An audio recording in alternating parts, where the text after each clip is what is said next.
Vous souhaitez pouvoir rincer et recharger tout type de circuit de refroidissement? Optez pour la Toolbox W04.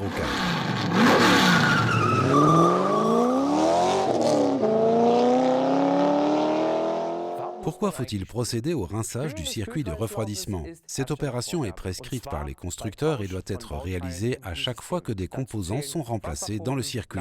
C'est notamment le cas des pompes à eau, des refroidisseurs d'air de suralimentation et des échangeurs thermiques. Les pièces neuves montées dans le circuit sont dépourvues de protection à leur surface. La protection des surfaces est assurée par des additifs contenus dans le liquide de refroidissement. Si vous laissez dans le circuit du liquide de refroidissement qui a été utilisé trop longtemps, ce liquide aura perdu tous ses additifs. Autrement dit, les surfaces des nouveaux composants ne seront pas protégées et seront endommagées par les résidus de corrosion, les dépôts calcaires ou les particules contenues dans le liquide de refroidissement. Par ailleurs, l'utilisation d'un liquide de refroidissement neuf permettra de revêtir les nouveaux composants en aluminium d'un film protecteur qui évitera tout risque de corrosion. Vous ne devez donc pas vous contenter de faire l'appoint en liquide de refroidissement après le montage des pièces neuves. Il est indispensable de nettoyer la totalité du circuit en procédant à son rinçage. Le rinçage est prescrit par les constructeurs dans le cadre de la procédure d'entretien du circuit de refroidissement. Des constructeurs tels que VW, Mercedes et BMW l'imposent même pour certains de leurs moteurs. Jusqu'alors, seuls les garages agréés étaient habilités à procéder au rinçage dans le respect des prescriptions du constructeur. Désormais, même les garages indépendants peuvent utiliser notre solution compacte, la Toolbox W04. Notre kit de rinçage compact se range très facilement dans 2 mallettes. Plus aucune opération de montage requise en atelier. Voyons un peu ce qu'il y a à l'intérieur. Nous y trouvons tout d'abord tout un tas de flexibles. Mais pas d'inquiétude, un mode d'emploi est également fourni. Les raccords ont été conçus pour éviter tout risque de confusion. Ils sont également numérotés pour faciliter encore davantage les raccordements. Nous avons ici un adaptateur pour le récipient destiné au liquide de refroidissement neuf et à l'eau distillée.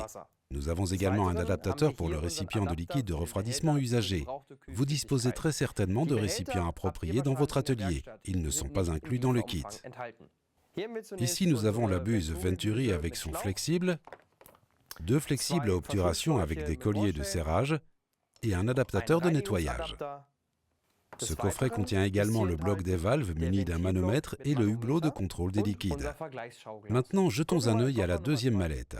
Sous les instructions d'utilisation, vous trouverez notre pièce maîtresse, la pompe de rinçage du circuit de refroidissement.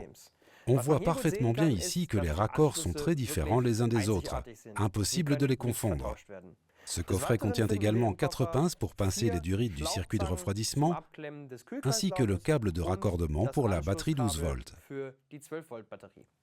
J'ai récupéré les flexibles de la première mallette pour vous montrer qu'il n'est pas possible de les confondre. Il y a un sens de montage bien spécifique pour chaque flexible, et comme vous pouvez le voir ici, les numéros coïncident. Quant aux adaptateurs pour le vase d'expansion, vous les trouverez dans notre Toolbox W01.